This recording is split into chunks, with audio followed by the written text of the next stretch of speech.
Assalamualaikum warahmatullahi wabarakatuh. Waalaikumsalam Alhamdulillahi nahmaduhu wa nasta'inuhu wa nastaghfiruhu wa nastahdiih.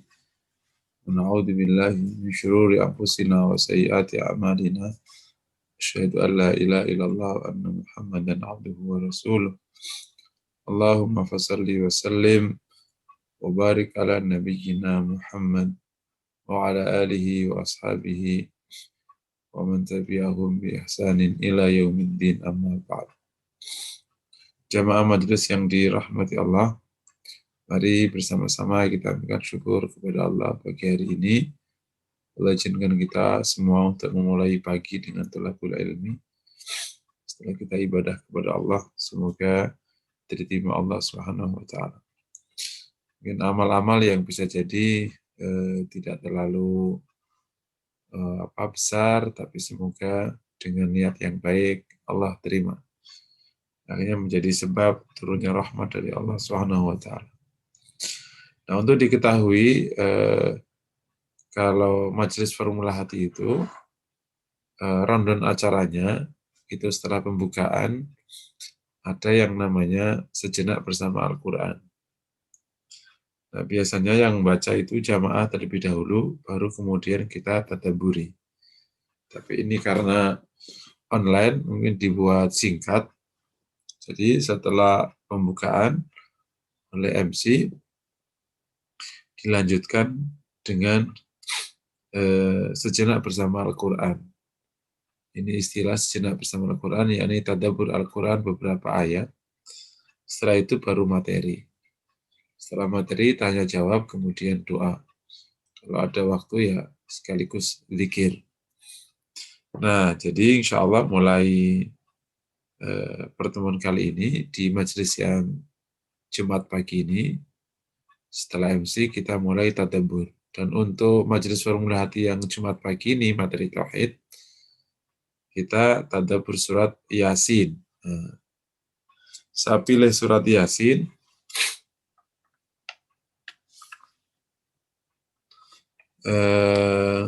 Kok Yasin? Nanti kita akan dipilih surat Yasin karena ini surat yang banyak bicara tentang tauhid. Dan setelah itu nanti kita akan surat Al-Waqi'ah, yakni kita akan tadabburi surat-surat yang sering dibaca oleh jamaah. Nanti kita tadabburi surat Yasin, setelah itu surat Al-Waqi'ah, setelah Al-Waqi'ah nanti surat Tabarok, gitu ya, yang sering dibaca oleh jamaah, terutama terkait dengan tauhid, mulai dari hari akhir, tentang kematian dan macam-macam. Ini banyak dibahas oleh surat-surat ini. Sementara mungkin bagi jamaah yang juga ikut di majelis Formula Hati Rabu pagi, karena itu bicara tentang syama'il, kita tadabburi surat Luqman, ya, karena banyak bicara tentang akhlak dan etika-etika. Gitu ya. Bagi yang membawa Al-Quran, silahkan dibuka. A'udzubillahi minasyaitonirrajim. Bismillahirrahmanirrahim. Yasin. Bacaannya tentu Yasin wal Qur'anil Hakim innaka laminal mursalin. Yasin ini huruf muqatta'ah, ya, huruf potongan yang ada di Al-Quran. Tapi tentu Allah yang tahu maknanya, lebih tahu maknanya, dan sebagiannya ada yang mengatakan bukan begitu tafsirnya, tapi Yasin ini adalah nama lain dari Rasulullah SAW. Wal Qur'anil Hakim, demi Quran yang maha bijaksana. Demi Quran yang bijaksana. Allah bersumpah dengan wal Qur'anil Hakim, yakni Qur'annya. Nah, itu keleluasaan bagi Allah bersumpah dengan apa saja. Di sana ada bersumpah dengan langit, bersumpah dengan bumi, bersumpah dengan al-buruj, bintang. Tapi bagi hamba Allah hanya boleh bersumpah dengan nama Allah. Tidak boleh bersumpah dengan yang lain. Kalau bersumpah dengan lain, tidak dianggap. Sumpah nih, sumpah pocong nih, demi pocong, nggak boleh gitu. Bahkan nanti sebagian orang tauhid akan mempersoalkan itu masalah kebersihan tauhidnya. Jadi sumpah hanya boleh dengan Allah, baik menggunakan wallahi, tallahi, billahi, atau diterjemahkan pakai demi. Di ayat ini, ayat kedua, Al-Quran Al-Hakim, Allah menegaskan Quran itu Al-Hakim, bijaksana. Apa itu maknanya? Bahwa Quran itu ditetapkan oleh Allah sebagai bijaksana. Bijaksana maknanya adalah iqaqus syai'. Al-hikmah, hakim dari kata hikmah, maknanya iqaqus syai', yakni menetapi sesuatu. Jadi Quran yang bijaksana maknanya Quran itu tepat dengan semua halnya. Yakni tidak ada pernyataan Quran atau pandangan Quran yang tidak tepat.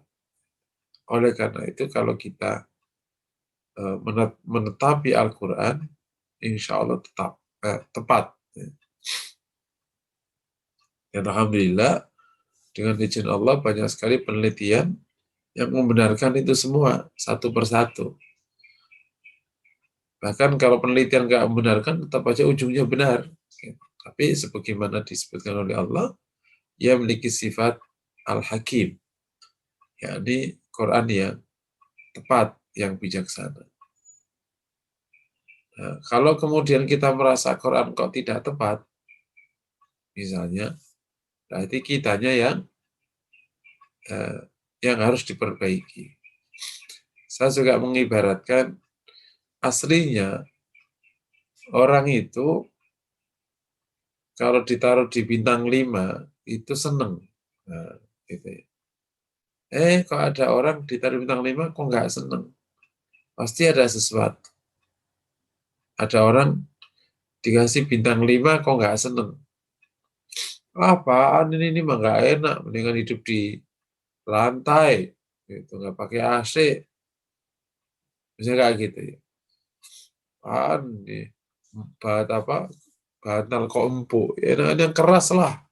Kan ada ungkapan gitu tuh kalau kita di desa ya. Ya ini berarti ada sesuatu. Kenapa orang nggak suka dikasih tempat yang nyaman? Mungkin dia gila, itu paling ekstrim. Orang gila lebih suka di jalan daripada di bintang 5. Kan. Dua, mungkin dia perlu adaptasi. Gitu. Emang sekian lama dia bantalnya itu keras, gitu, pakai bantal kayu. Jadi perlu adaptasi kalau dikasih bantal lembut. Gitu. Atau memang dia punya niat lain. Kenapa ya? Mungkin karena memang dia menolak itu karena sebenarnya bukan menolak, karena supaya dia tidak dianggap norak. Itu hal-hal. Sama orang yang tidak terima konsep Al-Quran apapun, ada konsep jihad, ada konsep apapun. Ya kalau ibu-ibu ya konsep ta'adud ya. Kalau bapak-bapak ya yang berat-berat nyari nafkah dan macam-macam. Kok nggak terima? Meski bisa jadi tidak sehat imannya, atau ada maksud lain, atau memang belum adaptasi aja. Itu karena Al-Quran itu Al-Hakim, bijaksana. Innaka laminal mursali. Sehingga engkau termasuk orang-orang yang diutus Allah. Sungguhnya engkau termasuk orang-orang yang diutus Allah. Ayat ketiga ini Allah menegaskan tentang kenabian kerasulan Rasulullah SAW. Dan ia termasuk rentetan Nabi. Ya termasuk rentetan Nabi. Jadi bukan ia Nabi berdiri sendiri, tapi ia termasuk rentetan Nabi. Dan itu ditegaskan oleh hadis Rasulullah, matali wa matalil anbiya, gitu. Perumpamaanku dengan para nabi itu sebagaimana bangunan yang tersisa satu labinah, satu lepok, dan akulah labinah yang terakhir itu. Jadi sudah dibangun oleh para nabi sebelumnya, tinggal terakhirnya Rasulullah yang menyempurnakan, yang menyelesaikan semua tugas kenabian. Makanya insya Allah dengan izin Allah agama ini akan bertahan sampai akhir kiamat. Karena nabinya udah terakhir dan kalau ada penyimpangan lagi berarti ya selesai. Karena tradisi para nabi sebelumnya, Allah buat dunia ini kemudian dihuni oleh manusia, kemudian disuruh tindak yang lurus, yang baik, agar mereka hidupnya baik, dunia baik. Maka dipimpin oleh utusan yang menciptakan. Yang mimpin itu utusan yang menciptakan, yakni para nabi. Terus Nabi hadir membimbing mereka. Nanti menyimpang turun Nabi lagi. Menyimpang turun Nabi lagi. Menyimpang turun Nabi. Sampai turun Nabi yang terakhir, berarti kalau ada menyimpang, namanya mujadid, karena tidak ada lagi Nabi setelah Rasulullah. Namanya pembaharu. Atau penerus Rasulullah. Sampai nanti dunia kiamat, dan penyimpangan yang sudah tidak bisa ditolerir, itulah yang diakhiri kiamat. Mungkin sampai di sini sejenak bersama Al-Quran. Kita lanjut materi. Gitu ya, insya Allah ya. Jadi, kami lagi-lagi di dalam tradisi, khusus kalau di Majelis Formula Hati, itu acaranya agak banyak. Kalau di offline kan acaranya sampai 2 jam ya. Pertama itu MC, kemudian ada tadabbur atau sejenak bersama Al-Quran, kemudian materi, tanya jawab, dan doa. Semoga kita bisa lalui. Lanjut dengan materinya tauhid, temanya kematian. Insya Allah, semoga Allah jadikan tema ini menjadi kebaikan yang berlimpah untuk kita semua ya. Allah Subhanahu wa taala berfirman, kullu nafsin dha'iqatul maut. Setiap diri manusia itu akan mencicipi kematian. Nah, artinya kematian itu niscaya. Ya, secara agama Allah yang nyatakan, kullu nafsin dha'iqatul maut. Niscaya, dan secara fakta kita akhirnya menyebutnya itu sudah fakta niscaya. Kita bahas dalam materi tauhid karena kematian itu adalah pintu untuk memasuki manzilah pertama hari akhir yang namanya alam kubur atau alam barzakh. Makanya sebagaimana kami sampaikan di minggu lalu, kalau kita sudah bicara hari akhir, itu pasti akan bicara hari akhir kecil. Hari akhir kecil itu kematian itu. Nah, yang kedua pasti akan bicara hari akhir besar, yakni hari kiamat itu. Bukan ya. Nah, kalau kita bicara hari akhir, kita akan bicara hari kiamat. Nah, hari kiamat itu ada yang besar, ada yang kecil. Yang besar, yang biasa disebut dengan hari kiamat. Yang kecil itu yang disebut dengan kematian. Nah, kalau kita sudah bicara kematian, sebelum hari kiamat yang besar itu, pembicaraan hari akhir akan sampai kepada manzilah pertamanya hari akhir, yakni namanya alam barzakh. Makanya akhirnya tema hari akhir itu, atau bagian dari bahasan hari akhir itu, akhirnya 4 isinya. Yang pertama adalah kematian, Yang kedua adalah hari kiamat. Yang ketiga, alam barzah. Yang terakhir, kebangkitan sampai selesai. Gitu. Kebangkitan sampai selesai itu apa? Sampai surga neraka. Ya, kemarin sudah saya sebutkan. Jadi milestone-nya itu 4 bagian. Kematian, terus hari kiamat, terus alam barzah. Setelah alam barzah, udah kan? Terus kebangkitan. Nah, kebangkitan itulah kan orang langsung sudah mencicipi darul akhirah. Alam barzah itu makom pertamanya hari akhir kan. Kebangkitan, setelah kebangkitan ya sudah. Ma ba'dal ba'ts, itulah sesungguhnya hari akhir yang terakhir. Setelah kebangkitan itulah namanya negeri akhirat, darul akhirah. Yang mulai nanti mahsyar, di dalamnya ada hisab, ada mizan, timbangan, ada sirat, sampai surga neraka. Makanya Imam Baihaqi di Syu'abul Iman membagi menjadi 4. Pertama, iman pada hari akhir, cabang iman ke-6, kemudian kebangkitan, kemudian mahsyar, terakhir adalah surga dan neraka. Nah, kematian adalah bagian pertamanya bahasan hari akhir yang menjadi bahasan kita.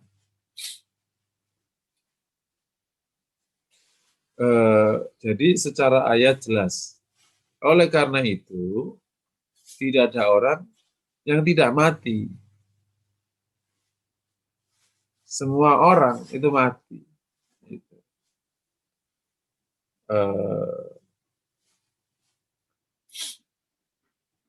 yakni kalau dia kullu nafsin dha'iqatul maut. Ada orang hidup pakai dia minum air kehidupan nggak bakal mati, nggak mungkin. Itu menyalahi tauhid. Karena iman kita menyatakan kullu nafsin dha'iqatul maut. Bisa dipahami ya? Dan kalau orang sudah mati, tidak akan kembali. Tidak ada istilah orang kembali atau mati kedua kali. Wah, dia hidup kembali. Tidak ada.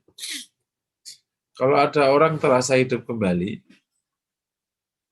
atau tampak hidup kembali, itu yang tampak hidup kembali, itu jinnya.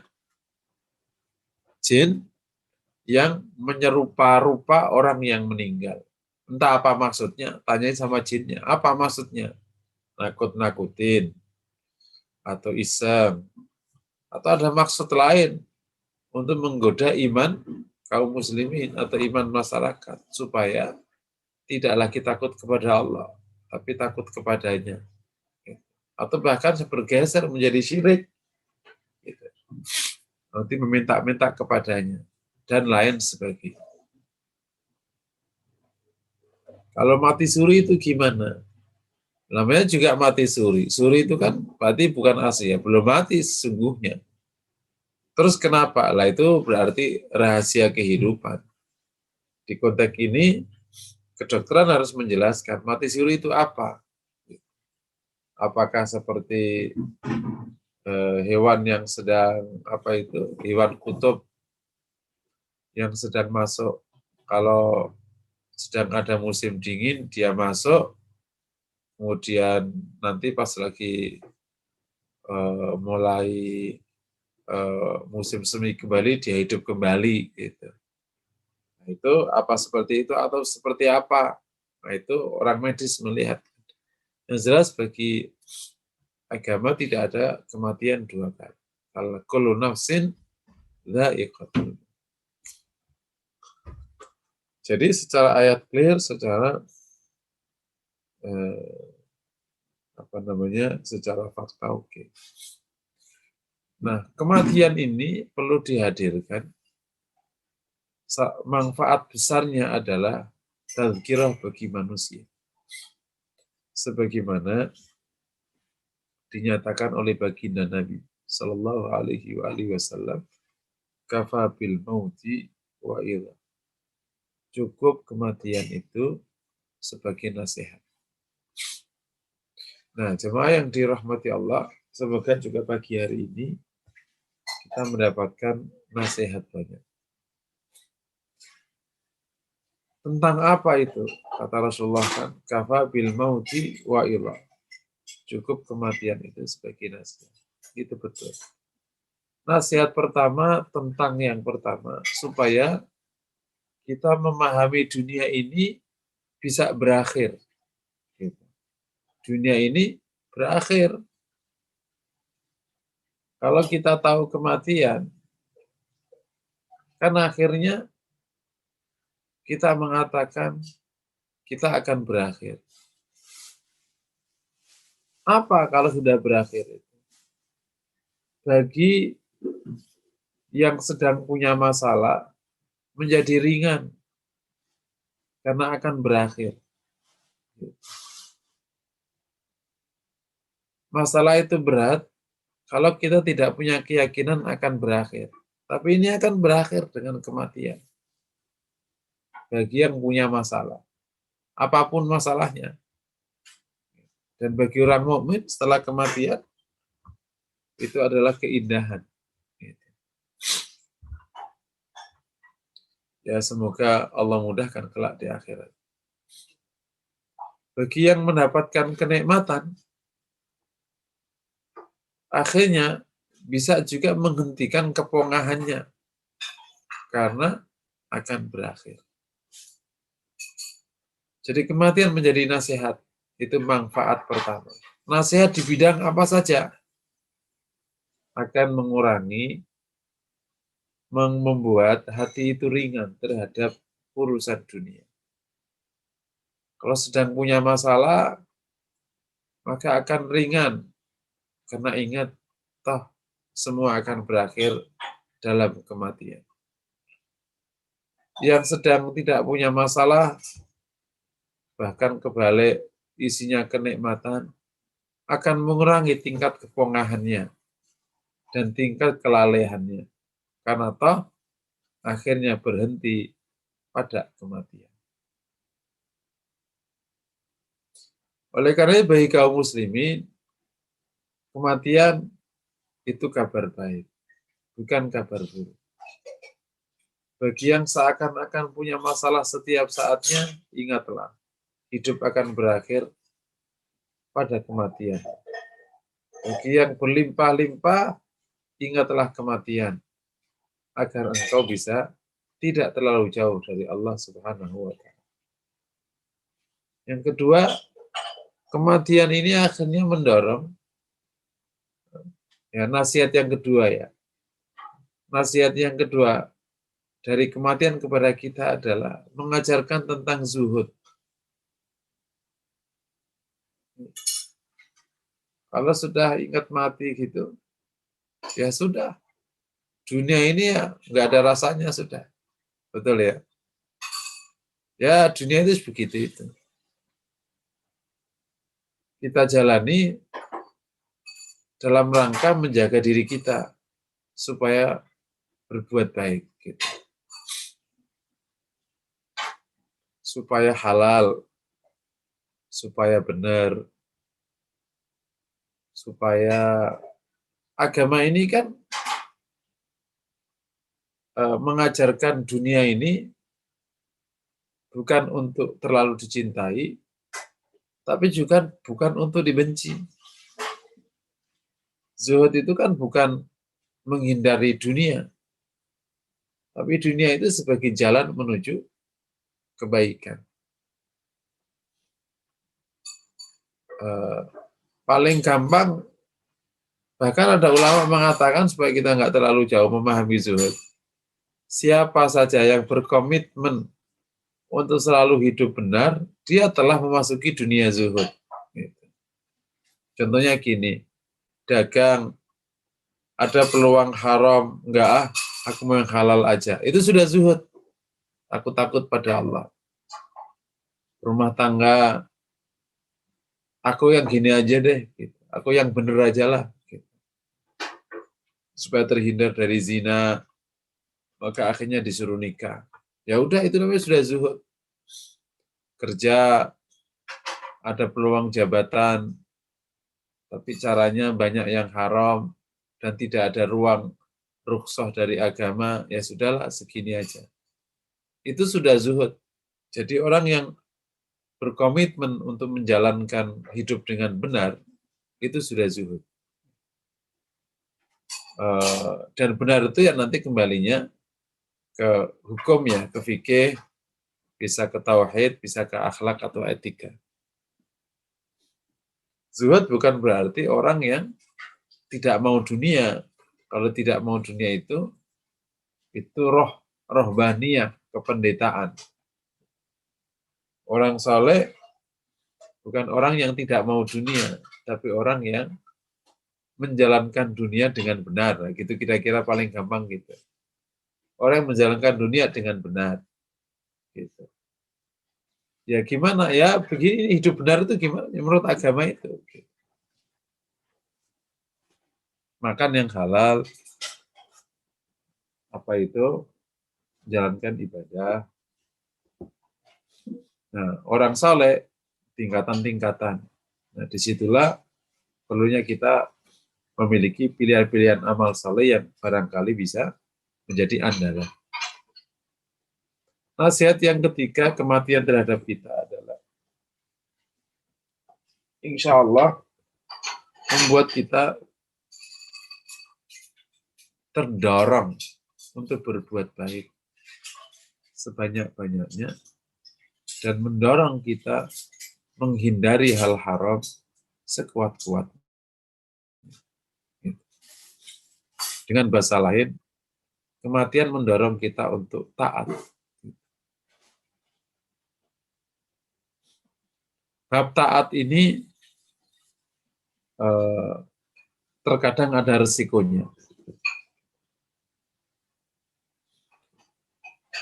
Terkadang bisa dimarahi pimpinan kalau di kantor. Terkadang dimarahin istri atau dimarahin suami. Terkadang tidak disukai sama tetangga. Terkadang. Tapi kalau kita sudah terdorong untuk taat, ya insya Allah kuat taat. Kenapa? Ya harus taat. Nah, dengan mengingat kematian, insya Allah ada jalan lebih lapang bagi kita untuk terus berbuat baik, mencari bekal, dan kemudian kita menghindari perkara haram sekuat mungkin. Makanya ada perintah tentang tazawwadu fa inna khairaz zati taqwa.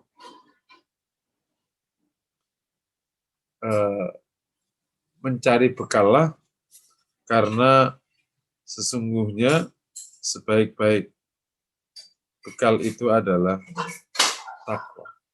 Takwa itu apa? Ya taat tadi. Mengerjakan yang wajib dikerjakan, menghindari yang tidak boleh dikerjakan. Sekuat-kuatnya. Nanti kalau keliru, minta maaf pada Allah. Gitu. Apa ada orang yang tidak pernah keliru? Tidak ada. Kullun nasi ghairun nabiyyi khata'u. Setiap orang yang bukan seorang nabi, pasti dia berbuat salah. Disitulah bentuk ketaatannya itu banyak istighfar. Nah, makanya bagi jamaah majelis, termasuk yang peserta di Formula Institute, yang ingin terus meningkatkan kebaikannya, ada latihan yang pada minggu ini ya. Itu yang pertama istighfar 100 kali. Kedua apa? Zikir tauhid 1000 kali, sisanya baca Quran seperempat juz. Kenapa ditekankan istighfar atau taubat? Agar kita terus diampuni Allah Subhanahu wa Ta'ala.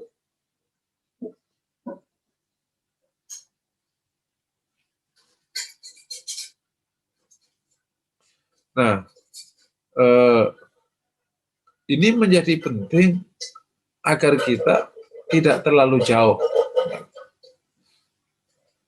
Nasihat yang juga terasa terkait dengan poin ketiga adalah kematian memberikan nasihat kepada kita untuk tidak terlalu ghaflah, lalai dari Allah Subhanahu wa Ta'ala. Ini masih terkait dengan kata takwa dan taat, tapi secara khusus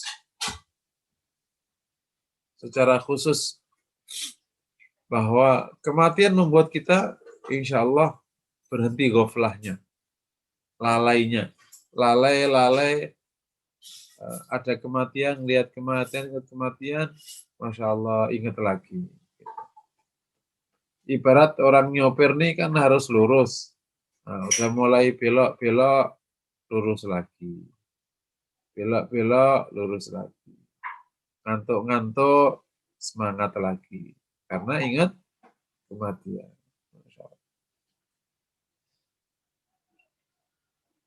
Dan setiap manusia berpeluang untuk ghaflah. Iya, berpeluang. Kenapa? Karena memang sejak ia dicipta itu telah ada yang namanya qarin atau setan yang membajaknya. Kullu mauludin yuladu alal fitrah fastahatu syaitan. Setiap orang dilahirkan dalam keadaan fitrah, maka dibajak oleh setan. Ghaflah. Ya ghaflah itu bentuknya ya salah dan macam-macam. Nah, kematian bisa menghentikan. Oh ghaflah nih, ingat lagi. Ghaflah nih, ingat lagi. Begitulah orang harus memperbarui. Ya ayyuhalladzina amanu, amin. Hai orang yang beriman, berimanlah. Ghaflah lagi, balik lagi. Ghaflah lagi, balik lagi. Sampai akhirnya nanti benar. Ya, sebenarnya orang yang bukan seorang nabi ya tetap memiliki kesalahan. Tapi balik lagi. Makanya sering saya katakan berulang kali ya di majelis ini supaya kita punya pandangan yang benar. Orang bertakwa atau sebagai orang saleh itu cirinya kan bukan orang yang tidak pernah berbuat salah. Tapi kalau berbuat salah, dia mengaku salah dan memperbaiki. Nah, kalau orang kafir kalau berbuat salah, dia nantang. Kalau orang munafik, justifikasi. Gitu. Membenarkan atau cari alasan membenarkan. Di surat Ali Imran ya itu kalau nggak salah. Wasari'u ila maghfiratin min rabbikum wa jannatin arduha as-samawati wal ardu u'iddat lil muttaqin alladzina yunfiquna fis sarra'i wad dharra'i wal kadhibina al-ghaidha wal 'afina 'anil nas wa yuhibbul muhsinin walladzina idza fa'alu fahisha wa dhalamu anfusahum dzakarullah fastaghfiru dzunubahum. Gitu. Orang yang infak takwa itu orang muttaqin, orang yang infak pada waktu lapang dan sempit, menahan amarah, apalagi memaafkan orang. Yang keempat, jika ia berbuat salah, fahisha, maka ia ingat pada Allah dan minta ampun kepada Allah. Jadi, ibarat kematian itu kalau sudah lagi lalai, ingatkan lagi. Gak tadi. Begitu dia salah, dzakarullah. Jadi akhirnya ujungnya benar. Ini kematian sangat membantu, atau ingat pada kematian sangat membantu untuk kita dapat nasihat agar bisa tidak terlalu ghaflah atau kalau ghaflah langsung ingat lagi. Ya, di samping yang pertama, justru kematian itu meringankan hidup. Yang sedang punya masalah, jangan terlalu larut dalam masalah. Atau hidup nggak lama. Kalau sedang bahagia, juga jangan larut dalam kebahagiaanmu, karena hidup tidak. Intinya kita benar. Jadi, simpel aja, intinya kita benar. Kalau ada orang yang nggak setuju, ya itu namanya orang nggak setuju. Tapi yang penting, intinya kita benar. Kalau kita udah benar, ya insya Allah.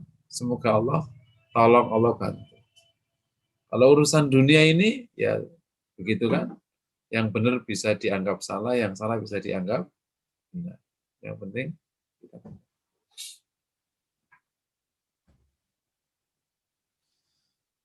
Ini yang apa? Yang kedua ya, manfaat kematian. Poin ketiga, saya akan bacakan beberapa hadis yang terkait dengan kematian ya. Rawal Bukhari wa Muslim fi sahihihima min hadisi Anas radhiyallahu taala an. Qala yatba'ul mayyita thalathatun fayarji'u ithnani wa yabqa wahid. Mayat akan diikuti oleh 3 perkara. 2 kembali, wa yabqa wahid, dan 1 yang tetap. Yatba'u ahluhu wa maluhu wa amaluhu. Wa yarji'u ahluhu wa maluhu wa yabqa amaluhu.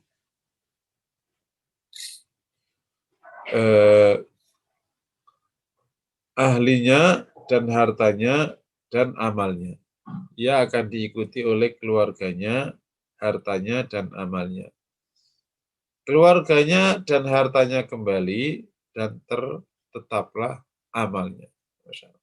Benar ya? Yang ikuti kepada kematian itu kan 3. Keluarganya ngikut, sekarang pakai ngoeng. Hartanya ikut, kalau bisnya banyak ya hartanya ikut. Emasnya ikut, semua ikut. Perusahaannya ikut. Apalagi itu. Sekarang ada budaya ngasih bunga, ungkapan suka duka cita ya. Yang banyak, berarti dia orang kaya, yang ngucapin banyak. Tapi juga diikuti oleh amal. Yang tadi balik semua, bisnya balik, semuanya balik, istrinya balik, suaminya balik. Yang tersisa amalnya. Makanya di konteks ini, kalau ingat lagi ya, ada keluarga, sedikit keluar dari itu. Ada keluarga yang bertahan cuma 1 minggu. Ada suami istri yang bertahan cuma 1 bulan. Ada suami istri bertahan 1 tahun, suami istri bertahan berpuluh-puluh tahun, ada suami istri bertahan sepanjang hidup. Ada suami istri bertahan sepanjang hidup dan sepanjang di akhirat. Jadi ada wanita atau laki-laki yang jadi suami istri di dunia aja, di akhirat udah nggak ketemu. Kenapa? Ya mungkin bisa jadi kalau ekstrimnya yang satu mukmin, yang satu kafir. Atau bisa jadi memang beda amalnya. Bisa jadi Allah pisahkan karena bisa jadi mereka sebenarnya tidak saling mencintai. Nah, itulah yang kemudian mengingatkan kita akan saudah. Bapak Ibu semua maunya suami istrinya ini sampai akhirat atau di dunia aja? Di akhirat nanti ganti pasangan masing-masing. Kalau ada yang mau jawab enggak? Makanya saudah itu pernah berkata kepada Rasulullah, "Ya Rasulullah, aku tidaklah ingin seperti yang diinginkan wanita-wanita. Ya ini sudah ingin disayang, ingin di apa-apa, sudah enggak butuh. Karena saudah kan sudah sepuh ya. Tapi aku hanya ingin ketika nanti aku dibangkitkan oleh Allah, aku masih tercatat sebagai istri." Nah, berharap kalau masih menjadi istri Rasul, enggak jauhlah dari Rasul Shallallahu Alaihi Wasallam. Nah, nanti kan kalau suami istri itu nanti memang ditakdirkan oleh Allah, memang bisa menyatu, ya maka dia akan menjadi kepala para istrinya. Dan Allah sudah cabut rasa cemburu dari para wanita. Tapi kalau dengan asumsi lakinya harus surga ya. Kalau dia tidak bersatu, gak sama, maka nanti diganti oleh istri yang lain.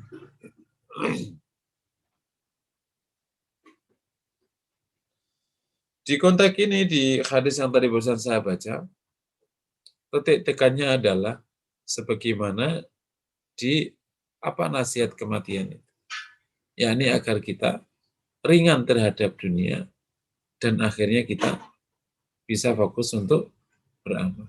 Oh iya, tapi lupa bahwa nasihat terakhir dari kematian kepada kita setelah insya Allah mengingatkan kita dari kubur itulah selalu mengingatkan akhirat. Nah, itu yang umumnya.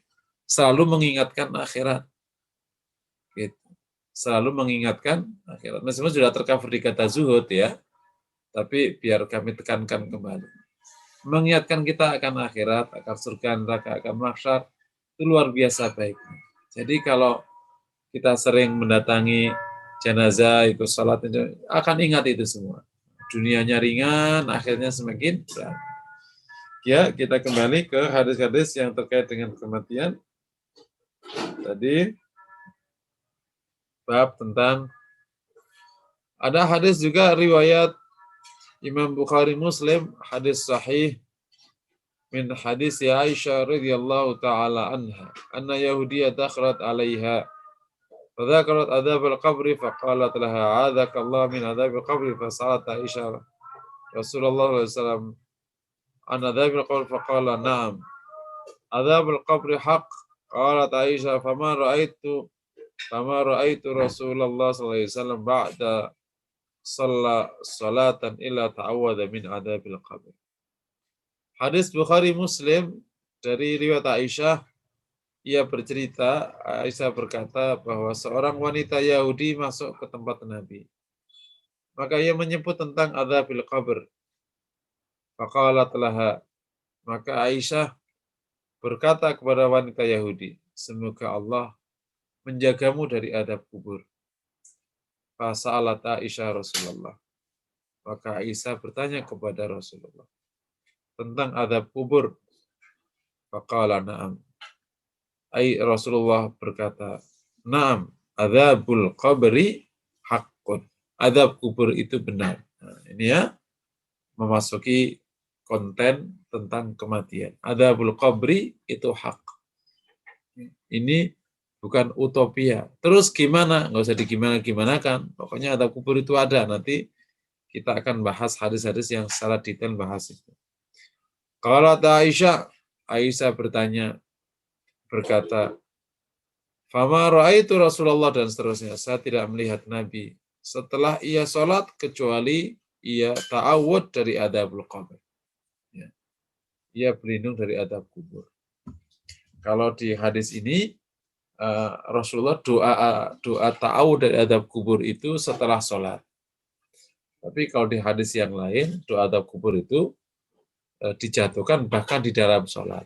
Yakni Rasul baca setelah baca tasyahud sebelum salat. Ya, salah satu doanya terkenal, Allahumma inni a'udzubika min adzabil qabr wa a'udzubika min adzabi jahannam wa a'udzubika min fitnatil mahya wal mamat wa a'udzubika min syarri masiihid dajjal atau min fitnati masiihid dajjal. Yang artinya, ya Allah, saya berlindung kepadamu dari azab kubur. Saya berlindung kepadamu dari azab jahannam.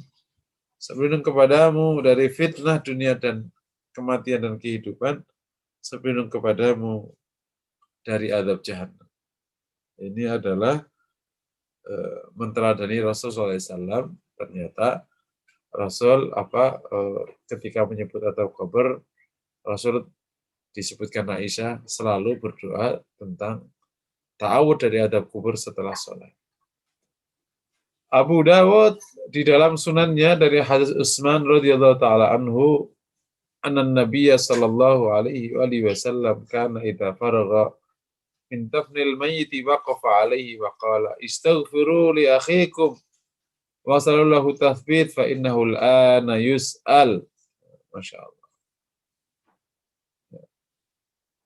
Diriwayatkan oleh Abu Dawud dalam sunannya dari hadis Utsman radhiyallahu taala bahwa Nabi sallallahu alaihi wasallam kalau selesai dari menguburkan mayat, waqafa alaih, berdiri padanya. Awas ingat ya, berdiri padanya. Wa qala istaghfiru li akhikum. Mintalah ampun untuk saudaramu. Wasalu lahu tasbit. Dan mintalah padanya, yakni kepada Allah untuk ditetapkan mintalah kepada Allah agar Allah menetapkannya. Nah, gitu kira-kira. Fa innahul an yus'al, karena ia sekarang ditanya. Nah, makanya kalau nanti semoga Allah jaga kita semua ya, kalau nanti ngikuti jenazah, pas jenazah sudah dimasukkan, berdiri menghadap kiblat, berdoa kepada Allah. Allahumma fir lahu warhamhu wa'afihi wa'fu anhu waj'alil jannata mathwahu akrim nuzulahu wasi' madkhalah. Terus Allahumma a'idhu min adzabil qabri min adzabin nar. Allahumma tsabbithu inda su'al. Tsabbithu inda su'al. Tsabbit imanahu. Ada doa namanya tsabbithu inda su'al. Ya Allah, tegarkan ia saat ditanya malaikat. Makanya saya agak sedih kalau melihat jenazah dibawa, sementara keluarganya bengong aja, doa aja enggak. Bahkan terkadang malah main gable. Yang baikan dikit, repot ngurusin tenda sama konsumsi. Lupa mendoakan keluarganya atau ayah ibunya. Terkadang dibiarkan tergeletak di tengah ruangan tengah gitu. Semuanya ngobrol kanan kiri. Ini saat-saat genting. Doakanlah sejak ia dicabut nyawanya sampai nanti ia dimasukkan ke liang lahat. Itu saat yang sangat menakutkan karena dia akan menghadapi proses pertama, dia akan mendapatkan azab atau nikmat, yakni proses pertanyaan. Makanya sebelum ditanya, segera didoakan. Sampai pas dimasukkan ke liang lahat, itulah saat ditanya. Oleh karena itu, justru yang masih hidup mendoakan. Jadi fokusnya mendoakan. Jangan ngirim pahala dulu. Nanti ngirim pahala kan jadi perkara fikih. Boleh tidaknya. Tapi fokusnya mendoakan karena ini menjadi bantuan yang paling tepat. Kalau ada di antara yang hidup tadi doanya mustajab, langsung ringan kan. Jadi jangan salah sikap. Kalau ngirim pahala itu kan nambahin pahalanya aja. Ya tergantung berapa pahala yang diberikan Allah kepadanya lewat amal kalian ini.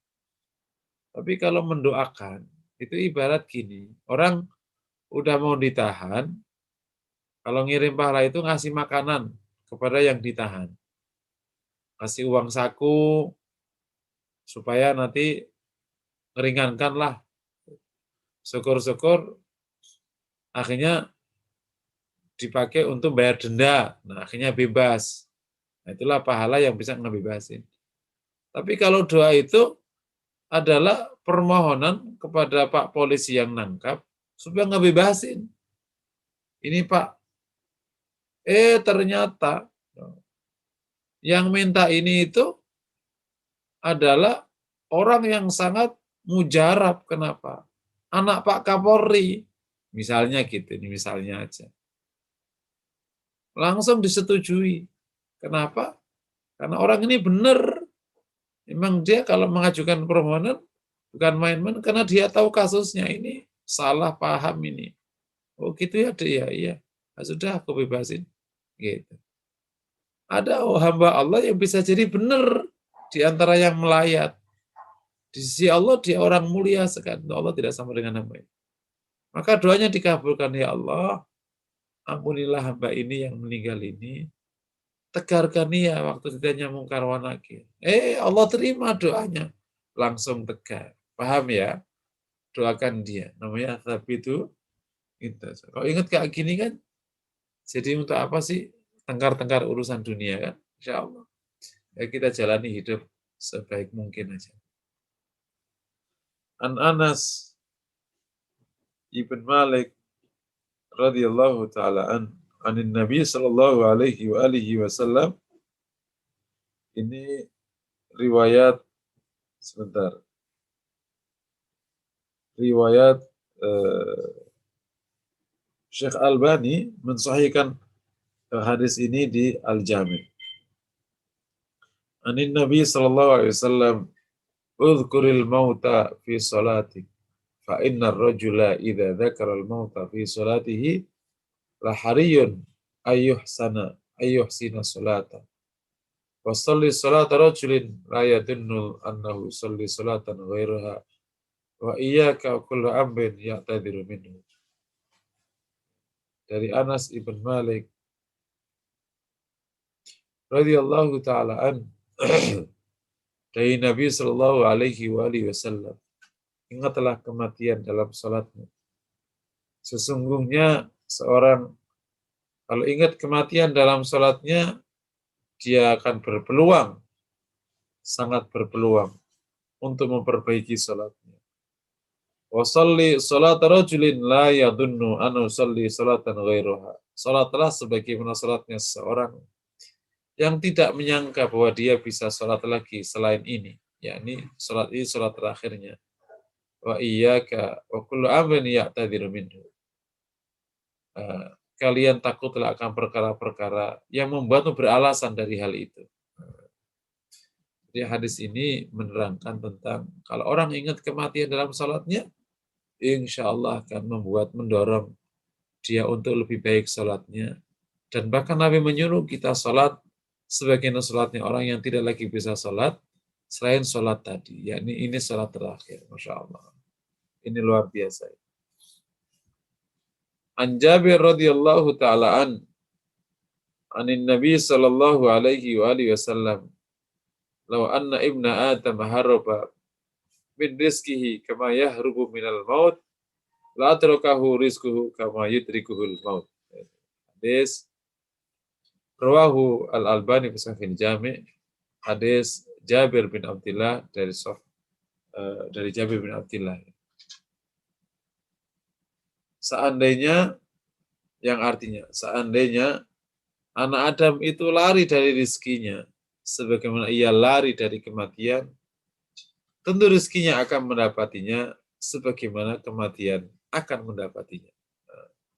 Jadi rizki sama mati dan yang lain juga takdir Allah akan menemui kita meskipun kita lari tunggang langgang darinya.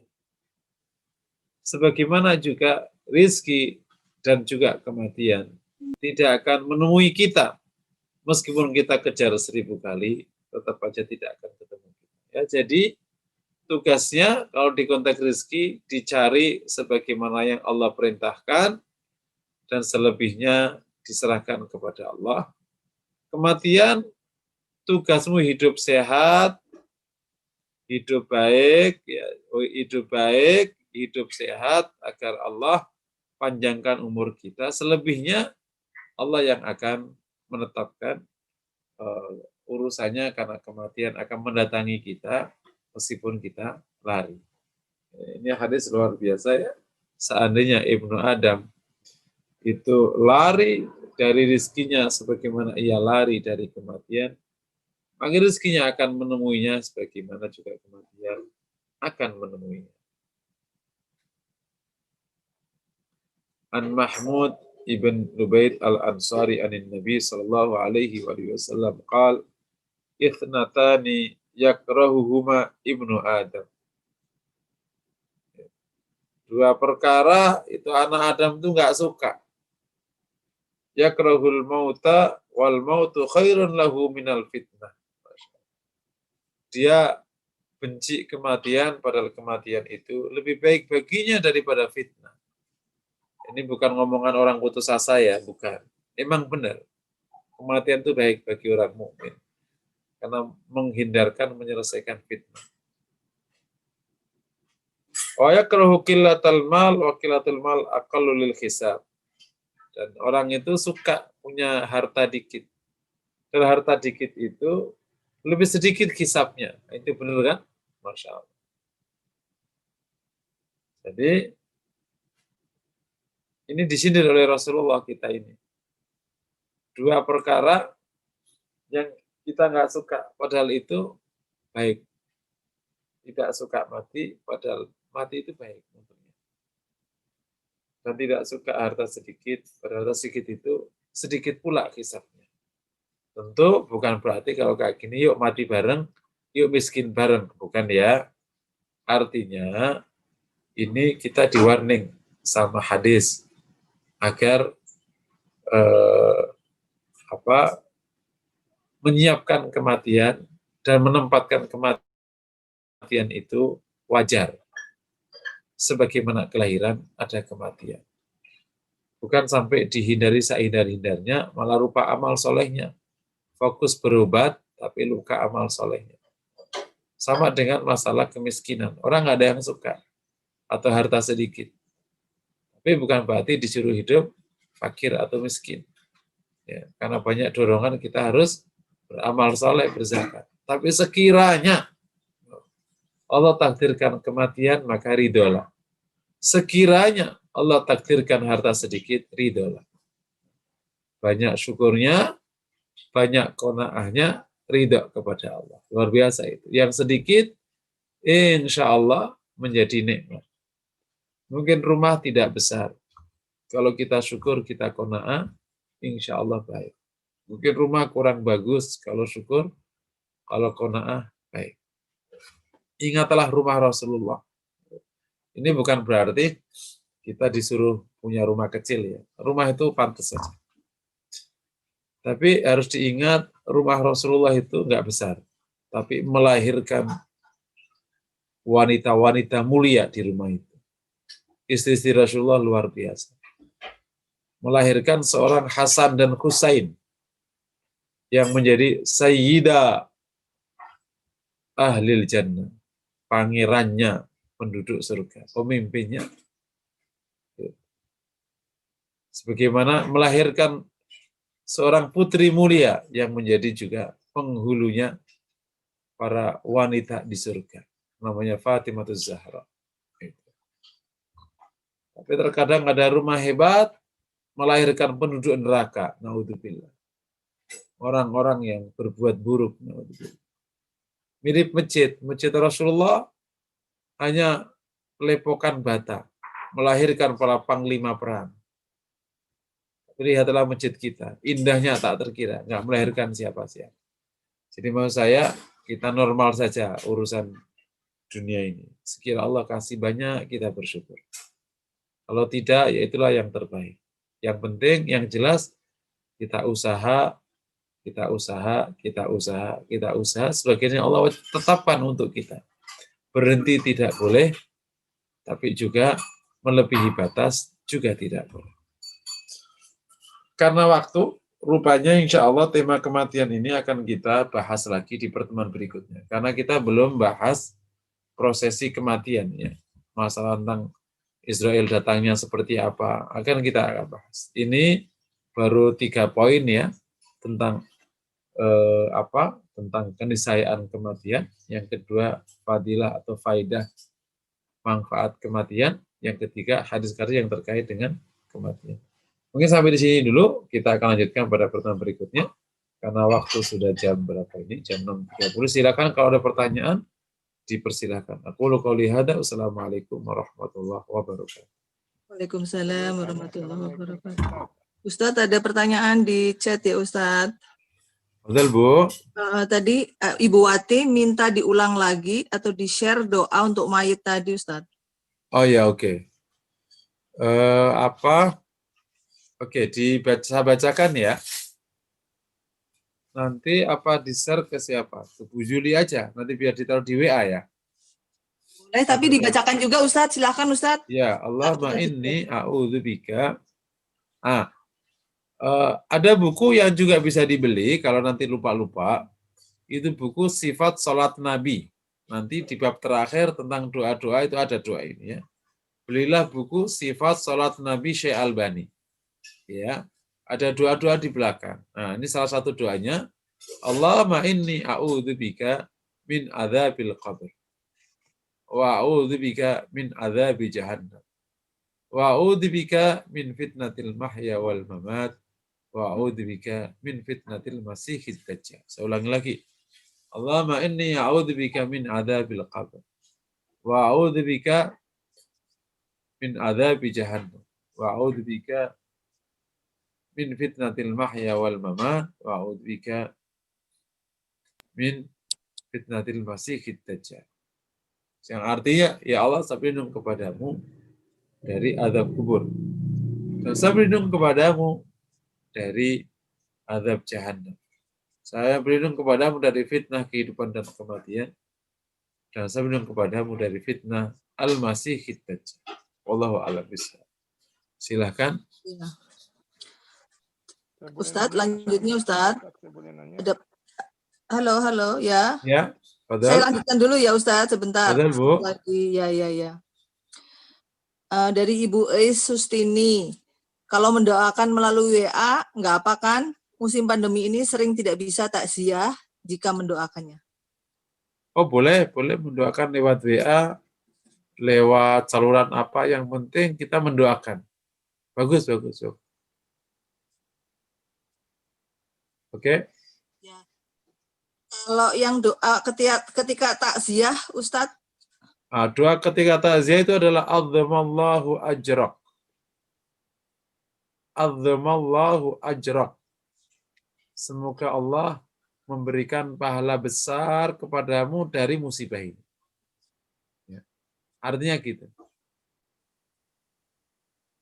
Tentu doa ini kan doa yang tidak dalam arti bukan ibadah mahdhah, di mana doanya hanya ini, yang lain nggak boleh. Enggak. Rasul memberikan contoh, bolehkah kita doain yang lain? Boleh. Karena para ulama tidak menempatkan doa ini sebagai ibadah mahdhah kayak sholat. Tidak boleh nambahin, nggak boleh ngurangi. Tapi ini termasuk ibadah ghairu mahdhah. Sehingga kalau ada doa lain, ya Allah tambah sabar, semoga anak-anak ini boleh diomongin kayak gitu. Tapi jangan lupa yang ini, azzamallahu ajrak. Semoga Allah memberikan pahala besar kepadamu dari musibah ini. Wallahu a'lam bishawab. Ya Ustadz, ada lagi zikir yang tadi 1, 2, 3 itu mungkin maksudnya yang fitnatul mahya itu tadi ya. Itu apakah sebelum sholat atau sesudah sholat? Tadi gitu. Yang mana, Bu? Ini pertanyaannya dari Pak Paku Jaya, doanya pada saat sesudah sholat atau sebelum salam. Ada yang mengajarkan sebelum salam. Jadi maksudnya tadi itu loh, yang kubur itu. Oh, yang doa dari azab kubur itu ya, Bu, ya? Iya, sebelum salam. Sebelum salam boleh, pasti setelah tasyahud, atau setelah salam. Itu boleh. Kalau setelah salam tadi hadisnya Aisyah tadi, hadis sahih. Kalau sebelum salam juga hadis sahih. Boleh, dua-duanya boleh. Dan doa setelah sholat, itu boleh, sunnah hukumnya juga. Fadhal. Ada pertanyaan lagi tentang zikir yang minggu ini tadi Ustadz ya. Fadhal ya, Bu. Diulang, mohon diulang fungsinya. Maksudnya nggak tahu tuh. Maksudnya fungsinya kali, maksudnya istighfar tadi itu. Ustadz. Oh iya, kita tazkiyatun nafas itu kan proses panjang. Dimulainya kan dari penyucian. Penyucian itu amalnya taubat. Ya, ini kita setiap hari taubat pada Allah. Gitu. Ya, taubat itu ya caranya baca doa-doa taubat. Nah, doa taubat itu salah satu doanya yang tadi saya sebutkan, Rabbi firli wa tub alayya innaka antat tawwabul ghafur. Itu riwayat Ibnu Umar, hadis di sahih hadisnya riwayat Imam Baghawi, hadis sahih. Itu maknanya itu. Jadi setiap hari kita bertaubat. Nah, kalau bertaubat itu semoga kita ngebersihkan diri setiap hari. Nah, di konteks hati kalau bersih, jadi insya Allah gampang menerima kebaikan. Lama-lama gampang. Yang kedua tadi suruh dzikir tauhid, la ilaha illallah. Itu standar, karena ini kalimat terakhir yang harus kita bawa. Jadi dari awal sudah disiapin, menguatkan iman dan juga biar memudahkan saat kita nanti dipanggil oleh Allah. Kalau Quran ya otomatis kan. Gitu, Bu, kira-kira fungsinya. Ustadz, ada lagi nih ya, nggak tahu ini berkaitan apa enggak ya sama tema ya. Doa setelah menguburkan mayat sama doa yang diucapkan buat mayat yang didoakan sebelum mayat dimasukkan ke kubur, Ustadz. Bagaimana beda lagi itu, beda lagi. Itu kan doa itu Bismillah ala milati Rasulillah, itu kan saat mayat dimasukkan. Tapi ini sudah dikebumikan, selesai, doakanlah. Nah, doanya doa memintakan ampun itu. itu juga sama Allah maghfir lahu, tapi ada satu penegasan yang namanya tsabitu inda su'al. Jadi ya, ingetin ya, jadi doa biasa kayak doa jenazah biasa boleh Allah maghfir lahu warhamhu, tapi bisa ditambah yang lain yang memang ma'thur boleh, ghairu ma'thur juga boleh. Allah maghfir lahu warhamhu wa'afihi wa'fu anhu was'al jannata mathwahu Allah maghfir nuzul wasi' mudkhalahu Allahumma abdilhu darul khairun min dari wa khairun janji wa anqal min darihi Allahumma waqihi min adzabil nar Allahumma waqihi min adzabil qabr min adzabil nar wa'idhu min adzabil qabr min adzabil nar Allahumma tsabbithu inda su'al tsabbit inda su'al Allah wasi' qabrahu maddal basar nawwir qabrahu. Nah, gitu. Allahumma taqabbal hasanati dan sayyiati wa rahmi ya arhamar rahimin. Intinya kalau nggak hafal bahasa Arabnya tadi, bacain saja ya Allah tadi ampuni dia, maafkan dia. Apalagi terimalah amal solehnya, hapuslah kesalahannya, termasuk tegarkan dalam menjawab pertanyaan malaikat. Itu yang ditekankan sama Rasulullah tadi di hadis. Wa sallallahu lahu tathbit, itu maknanya tegarkan waktu menjawab pertanyaan malaikat. Nah ini kalau tegar kan insya Allah selamat. Kalau nggak tegar bisa jadi perkara. Ustadz tadi doa yang Allahumma firlahu itu doa setelah mayat dimasukkan ke kubur ya Ustadz? Iya, waktu sudah diselesaikan. Waktu sudah dikebumikan. Ya. Doanya itu jadi boleh, karena itu kan amalan yang bukan mahdoh, sehingga agak longgar doanya. Jadi doa tentang pokoknya untuk kebaikan jenazah boleh. Allah alam bisa. Ada lagi Ustadz, kalau tidak bisa melayat, boleh tidak melakukan sholat gaib di rumah? Nah ini ulama khilaf. Kalau ada yang mengatakan kalau ada seorang jenazah sudah disolati oleh orang dan sudah selesai masalah fardu kifayahnya, maka tidak perlu sholat gaib. Kenapa? Karena kan sudah disolatkan. Tapi ada pendapat, meskipun sudah disolatkan, tetap aja boleh sholat gaib. Kenapa? Karena tidak ada larangan tidak nyolatkan gaib. Nah itu menjadi khilaf di antara para ulama. Tapi yang rojih kelihatannya yang boleh menyolatkan gaib meskipun dia sudah disolatkan di tempat. Allahu a'lam bishawab. Ada lagi Ustadz, bagaimana dari Pak Fawaz ya, bagaimana agar kematian ini selalu menjadi pengingat kita dan menjadikan ingat kematian sebagai etos kerja dan amal soleh? Oke. Sering aja nengok orang sakit, sering aja ngelayat jenazah. 2 aja itu insya Allah. Nah yang ketiga kalau ditambahin, sering aja baca buku, baca ayat, baca Quran yang terkait dengan kematian. Yang terakhir itu ya. Akan mengingatkan ya. Pertama sering ngelayat jenazah, nengok orang sakit. Itu baik sekali. Yang kedua sering ngelayat jenazah. Dan kalau ngelayat jenazah usahakan kalau memang benar-benar nggak kuat, sampai melayat ke liang lahat ya. Kalau sudah sampai liang lahat orang sudah berhenti. Ketika jenazah dimasukkan ke liang lahat, nggak berdaya, ya, udah memang nggak bisa ngapa-ngapain, nggak bisa bergerak. Dia dimasukkan ke sebuah liang yang gelap gulita itu. Gelap gulita kan? Gelap gulita. Nanti akan ditutup, dan ditutup pakai tanah. Gelap gulita. Ruangannya sangat sempit. Dipakai duduk juga nggak bisa kan. Hanya di situ letaknya. Itu kalau sering, insya Allah akan sering ingat. Yang ketiga, sering aja baca ayat atau hadis atau buku terkait dengan kematian. Ya, kalau di Quran, ayat-ayat terakhir, kalau di buku hadis, ya hadis-hadis tentang masalah kematian banyak. Yang ditulis oleh Imam Qurtubi itu, Tadhkirah itu juga banyak hadis kematian. Imam Bukhari juga banyak di hadis tentang raqaiq, itu juga banyak bicara kematian. Itu insya Allah akan mengingatkan terus. Wallahu a'lam bishawab. Ustadz, ada lagi pertanyaan Ustadz. Jadi yang tadi itu jawaban Ustadz untuk meningkatkan etos kerja sama amal solehnya bagaimana Ustadz? Oke. Jadi gini, kematian kalau jadi waktu orang bekerja, ingat kematian ini bisa menjadi etos dan kebiasaan kerja Muslim agar bisa komitmen dan tidak melanggar amanah. Gitu.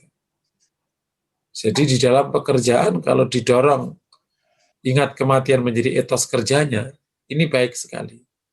Karena membuat orang akan benar dalam bekerja. Loh, bukankah nanti malah membuat orang malas bekerja? Nggak bisa malas, karena udah akad kan. Tapi juga tidak sampai melampaui batas yang didorong oleh banyak perusahaan yang nggak kenal kehidupan akhirat. Gitu.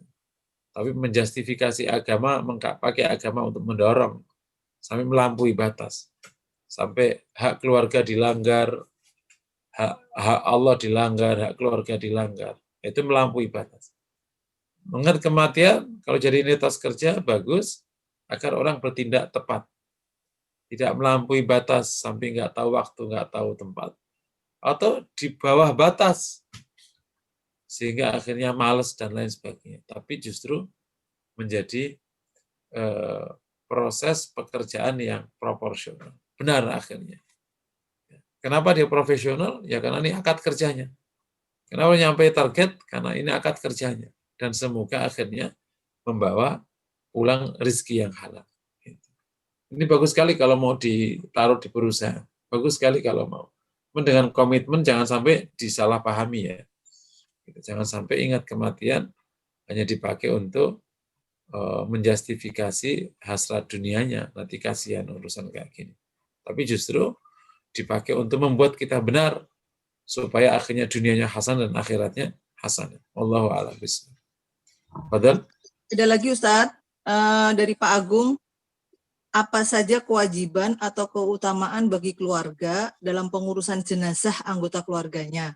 Seringkali kita gagap dalam hal ini karena belum punya ilmunya. Syukur. Ya, fadilahnya besar sekali ya. Fadilah namanya memandikan, menyolatkan. Kalau yang bisa menyolatkan dapat satu kirot. Sak kirot itu satu gunung Uhud. Tapi kalau juga sampai melayat itu 2 kirot. Jadi dapat pahala sebesar gunung Uhud, Masya Allah. Itu kalau sholat saja 1 kirot. Kalau sampai ngelayat 2 kirot. Yang kedua, dia merupakan ibadah fardu kifayah. Ya, fardu, fadilahnya pasti pahalanya besar. Fardu kifayah kan. Dan sekaligus bagi yang mau ngurus itu langsung menjadi bagian dari adabnya atau khidmahnya seorang anggota keluarga kepada anggota keluarganya. Ini juga sunnah mutaba'ah. Sunnah yang dicontohkan oleh para sahabat. Ketika Rasul wafat, yang ngurus itu keluarganya, bukan teman dekatnya. Yang mandikan itu keluarganya, bukan Abu Bakar, bukan Umar. Padahal itu sahabat terdekatnya, tapi tetap keluarganya. Di situ ada Ali, di situ ada Ibnu Abbas, gitu. Dan lain sebagainya. Jadi semuanya keluarga Rasul yang enggak gitu. Jadi ngurus jenazah itu sebaiknya keluarganya. Kenapa? Ya itu sebagai bagian dari khidmah keluarga kepada keluarganya, sekaligus kalau ada apa-apa aib itu tertutup di keluarganya. Misalnya kan ada orang punya aib, misalnya sakit apa, luka apa di mana atau apa. Orang mayit kan punya aib apa kan? Misalnya sampai orang mohon maaf terkadang nggak sanggup melihatnya kayak gitu. Itu biar keluarganya ya. Sampai juga. Waktu Rasul meninggalkan yang turun ke bawah itu Ali bin Abi Thalib, Ibnu Abbas. Semua keluarganya Rasulullah SAW. Semua tidak salah, Ali bin Abi Thalib di bagian atas. Memang Ali itu di samping sahabat mulia, memang ponakan dan sekaligus mantu. Jadi lengkap Ali bin Abi Thalib itu posisinya di Rasulullah SAW. Tugas-tugas paling berat dikasihkan ke Ali. Pokoknya asal yang berat-berat kasih ke Ali. Karena Ali memang bisa diandalkan. Anak muda yang bisa diandalkan. Masya Allah. Piawai perang. Alim sekali. Zuhud. Top lah. Wallahu a'lam bishawab. Silakan ada pertanyaan.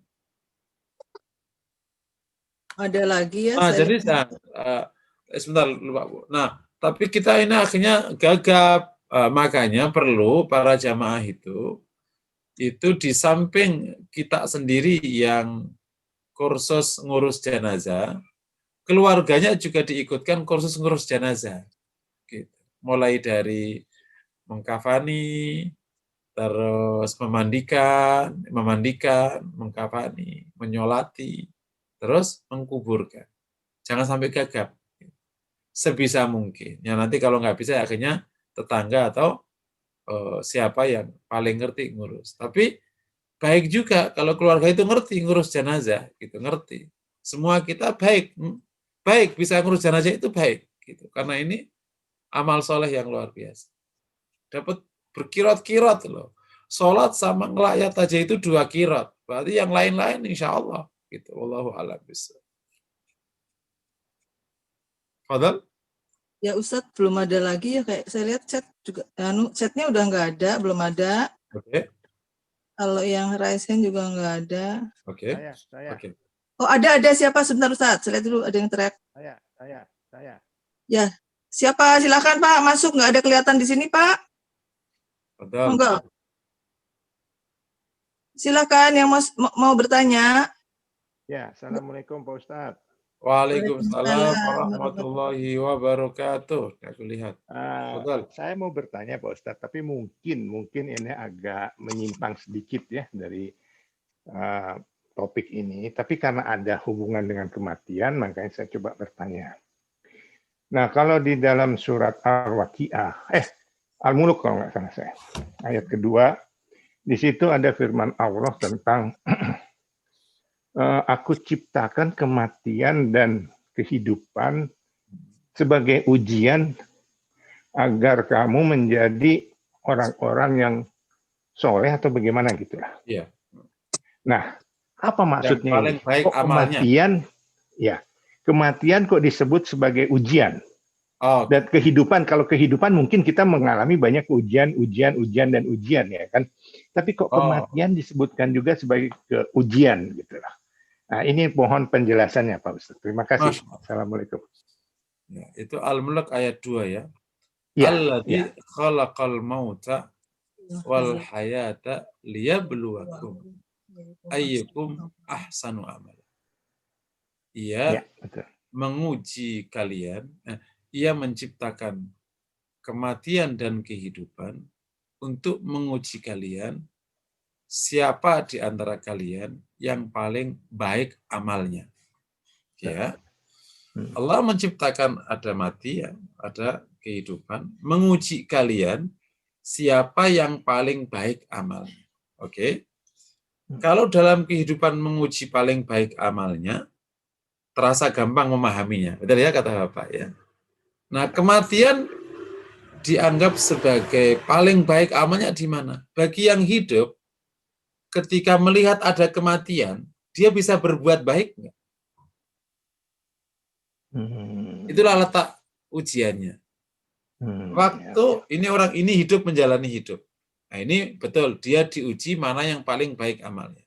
Ya. Betul. Bagi yang hidup, ketika ada kematian, dan dia tahu ada kematian, dia bisa berbuat baik.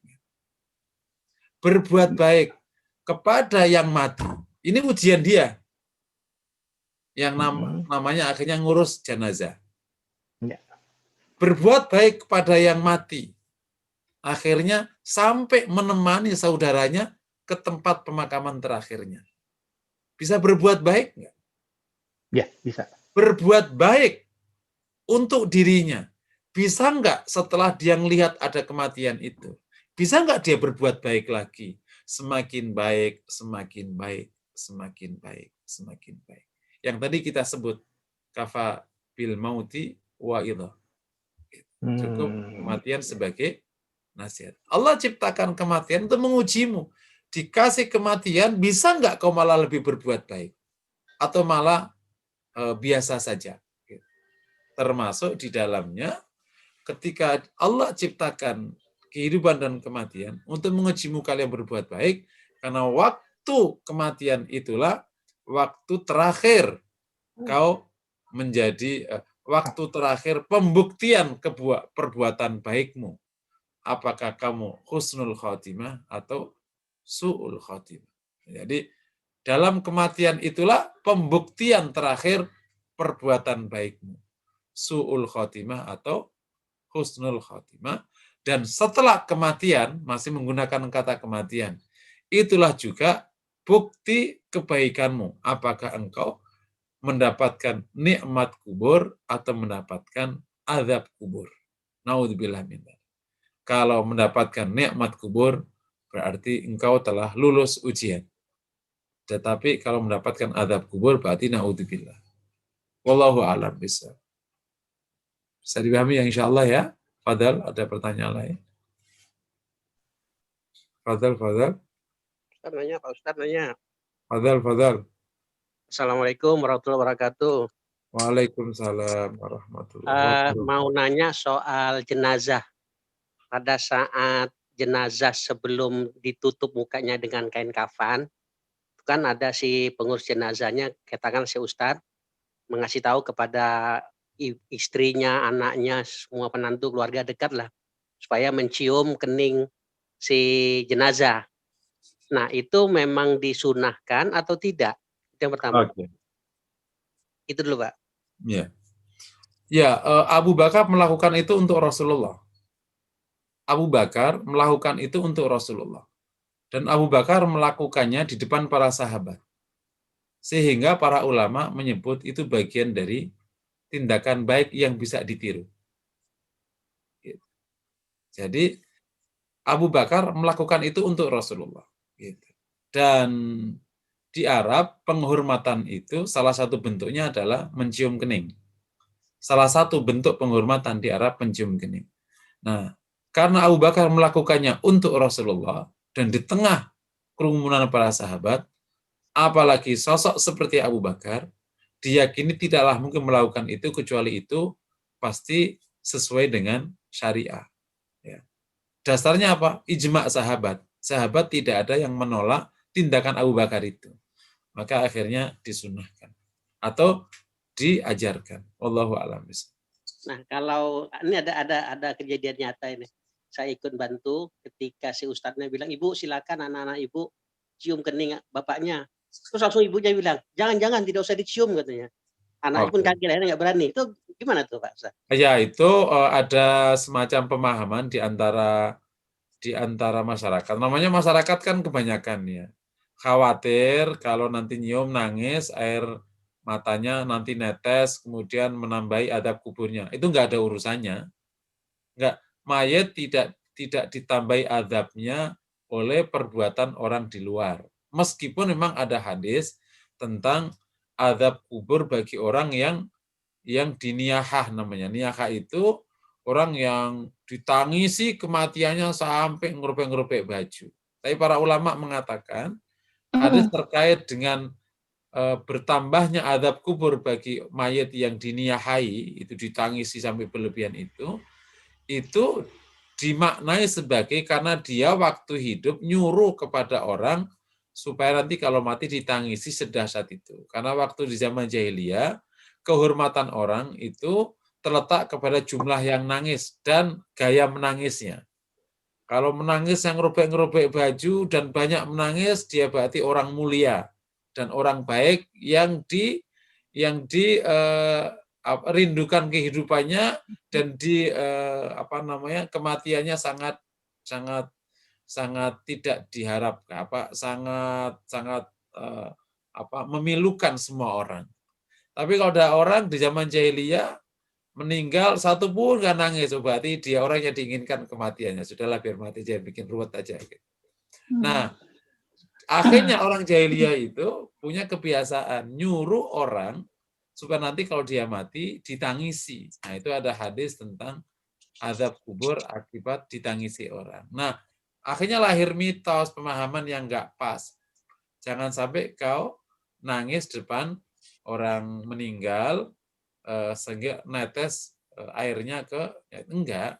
Boleh nangis, boleh. Rasul menangis waktu Ibrahim sakaratul maut gitu. Tapi nangisnya bukan niyahah, nangis ala kadarnya. Boleh? Boleh. Nah, akibat tumpang tindih pemahaman ini, sehingga jangan kamu cium atau jangan kau nih, nanti malah berat adab kuburnya. Tapi sebenarnya nggak ngaruh, selama tidak disuruh, selama tidak niyahah, itu nggak apa-apa.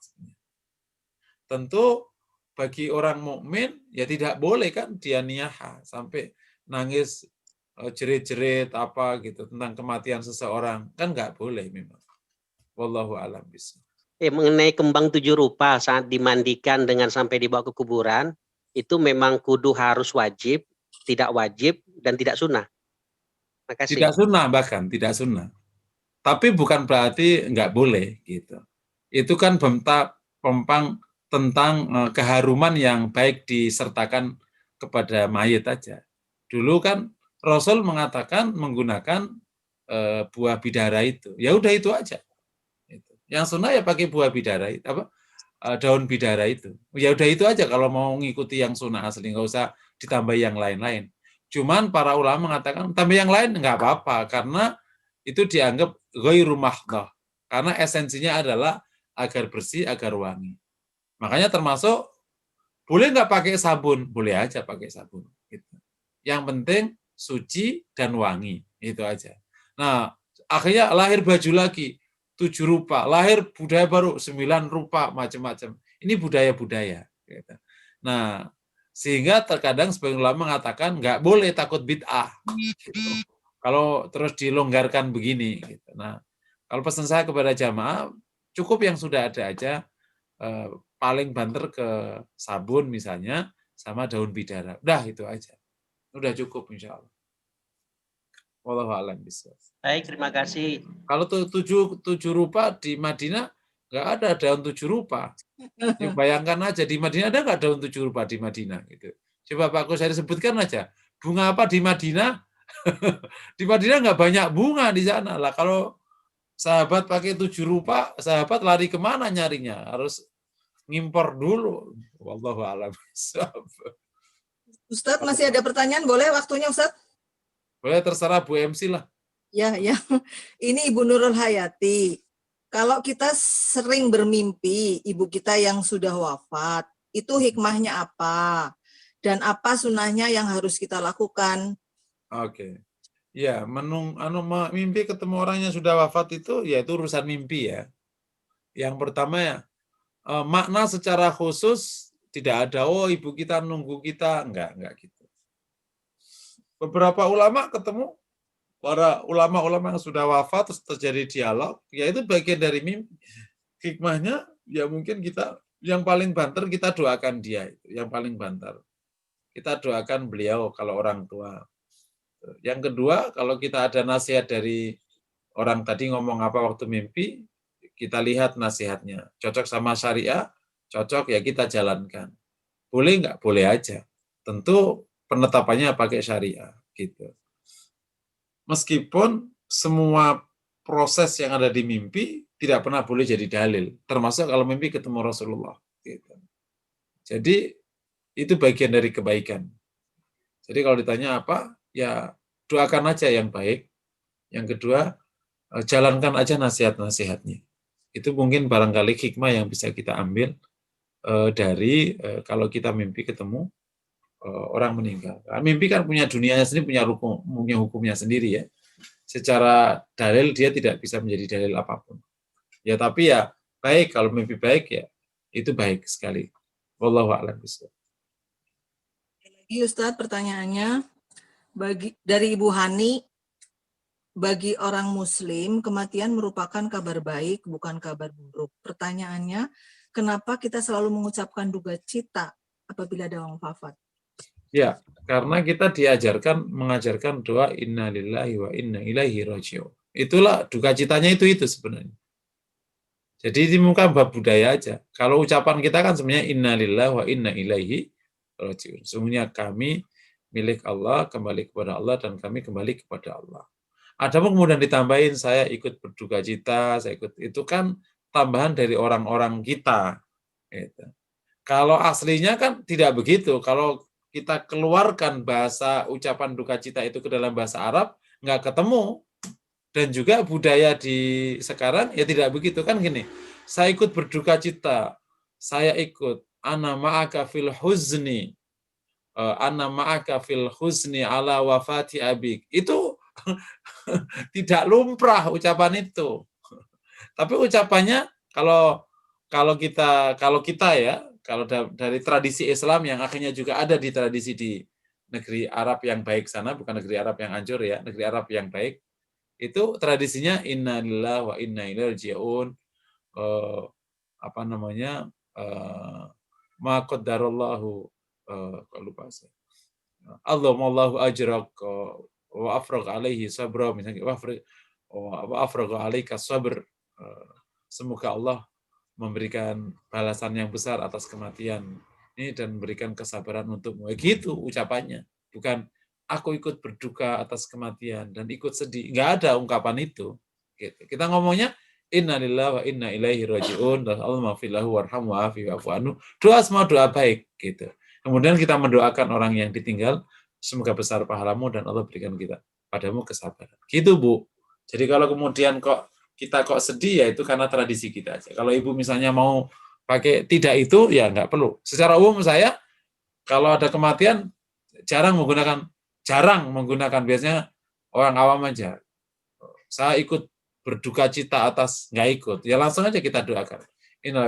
Semoga Allah. Wallahu a'lam bishawab. Ada lagi pertanyaan Ustadz ya. Ini maaf Pak Fawaz ya, salah paham aja. Ini pertanyaan dari Pak Fawaz. Bagaimana supaya seorang tidak takut menghadapi kematian dan merasa siap dengan keridoannya? Oh, Masya Allah. Bab ini memperbanyak amal soleh. Pertama, menguatkan tauhid dulu ya. Di proses penguatan iman berjalan menggunakan prosedurnya, ibadah-ibadah itu. Ya, pertama itu supaya tauhid ini kuat, iman kuat, kan termasuk dalamnya ada iman pada hari akhir. Yang kedua, perbanyak amal soleh. Itu ada hubungannya, Pak. Kalau amal solehnya kurang, itu kita kekhawatiran juga tinggi. Tapi kalau amal solehnya cukup, insya Allah siap. Bukan berarti kalau orang yang ada banyak orang yang amal solehnya, jadi orang takut mati itu ada banyak sebab. Ada sebab karena takut mati karena hubud dunia, itu berarti solusinya masalah iman. Kenapa takut mati? Karena dia ingin masih senang-senang di dunia. Itu bab masalah iman. Maka perlu proses penguatan iman menggunakan dzikir tauhid la ilaha illallah dan macam-macam. Tapi ada orang takut mati karena belum siap. Nah, itu solusinya amal soleh yang banyak. Gitu. Nah, nanti dalam amal soleh yang banyak, tetap kita itu takut mati dalam arti takut, tapi bukan takut menghindar, tapi takut siap gitu. Takut tapi dalam keadaan siap. Takut amalnya nggak diterima. Terus terjadi masalah kelak di akhirat. Jadi gitu nanti khawatirnya. Jadi perkuat keimanan, terutama iman pada hari akhir. Yang kedua, perbanyak amal soleh. Nah, khusus nomor 3 itu, amal soleh yang membantu kita, berulang saya katakan di banyak kesempatan. Amal soleh yang membantu kita, yang kayak tidak sengaja. Kan amal soleh itu adalah amal soleh harta, sedekah dan zakat. Itu sangat membantu. Rasul selalu mengajarkan kepada wanita untuk menambal kekurangannya pakai sedekah. Ya, di konteks ini berarti kalau ingin nambal kekurangan setelah istighfar itu sedekah. Kan wanita itu kan punya kekurangan masalah agama karena dia tidak pernah puasa lengkap, betul ya? Puasanya selalu kurang sehingga ditambal di hari yang lain. Sholatnya nggak pernah lengkap dan nggak pernah ditambal. Tapi Allah memang nggak nyuruh nambal, jadi sudah dianggap memang sholatnya wanita itu ya segitu-gitunya itu. Ya 16 hari, 20 hari, nggak pernah 30 hari per bulannya. Kecuali tua gitu. Makanya beruntung bagi yang menopause. Bukan sedih, alhamdulillah sholatku lengkap gitu. Jangan sedih, ya menopause. Waduh, repot, tuwir. Nggak gitu. Menopause itu alhamdulillah, menopause, sholatnya bisa lengkap. Semoga suaminya tetap baik. Gitu. Ustadz, ada satu lagi ya Ustadz. Fadal. Ya, nggak tahu dari siapa ini, Galaxy Tab. Apabila supir bis karena kelalaian yang tidak disengaja atau human error menyebabkan kecelakaan dan kematian penumpangnya, apakah itu termasuk su'ul khotimah? Apakah hukum yang berlaku ke supir bis ini bila ikut meninggal juga? Masya Allah. Jadi ini nanti bahasan su'ul khotimah nanti dibahas sendiri aja ya, karena ini agak detail. Ya tidak menunjukkan apa-apa, yaitu ya memang kematiannya begitu. Su'ul khotimah sama khotimah itu sesungguhnya tidak terkait dengan kondisi kematian. Orang mati di jalan bisa jadi husnul khotimah, yang mati di rumah sakit bisa jadi su'ul khotimah. Gitu. Yang mati dikerubui orang bisa jadi su'ul khotimah, yang mati sendirian bisa jadi husnul khotimah. Sebenarnya gitu. Karena kaitannya masalah iman dia dan amal solehnya sebenarnya. Ke amal solehnya dan gitu. Dan supir bis yang kelalaiannya meninggal, kalau dia masih meninggal, kalau dia masih hidup, ya dia kena hukum diat nanti. Kalau lalai kan dia harus diat. Kalau ada supir karena kelalaiannya menyebabkan kematian, kena diat, tidak kena qisas, dia tidak dihukum pancung, tapi kena diat, mengganti sejumlah orang yang mati kepada keluarganya. Nah kalau diikut mati gimana? Ya sudah selesai, nggak ada hukum baginya, kan mati sudah. Tidak bisa ditimpakan kepada keluarganya, hukum diat sekalipun. Gitu. Apakah menunjukkan dia khotimah, sulul khotimah? Sama kasusnya, tergantung sopirnya. Karena ini orang baik apa orang buruk, ya tergantung kondisi hidupnya. Nanti insya Allah akan dibahas lebih detail di bab husnul khotimah dan su'ul khotimah. Wallahu a'lam bishawab. Mari kita bermohon kepada Allah, semoga Allah kabulkan doa kita dan Allah jaga kita semua. Bismillahirrahmanirrahim. Alhamdulillahirabbil alamin hamdan na'imin. Allahumma salli wa sallim barik ala Muhammad fil alamin innaka Hamidum Majid. Allahumma ighfir lana warhamna wa'afina wa'fu anna. Allahumma taqabbal minna innaka as-sami'ul 'alim wa tub 'alaina innaka tawwabur rahim. Allahumma ati nufusana taqwa zakata khairum min zakah. Allahumma tahhir qulubana minal fakhsha, tahhir qulubana minal fakhsha, tahhir qulubana minal fakhsha. La 'inna ala dzikrika wa syukrika wa husni ibadatik. Rabbana atina fid dunya hasanah wa fil akhirati hasanah wa qina adzabannar. Wa sallallahu wa sallama ala Muhammad wa ala alihi wasallam. Alhamdulillahirabbil alamin. Mari sama-sama kita akhiri dengan doa kafaratul majlis. Subhanallah. Alhamdulillah. Asyhadu an la ilaha illa anta astaghfiruka wa atubu ilaik. Assalamualaikum warahmatullahi wabarakatuh.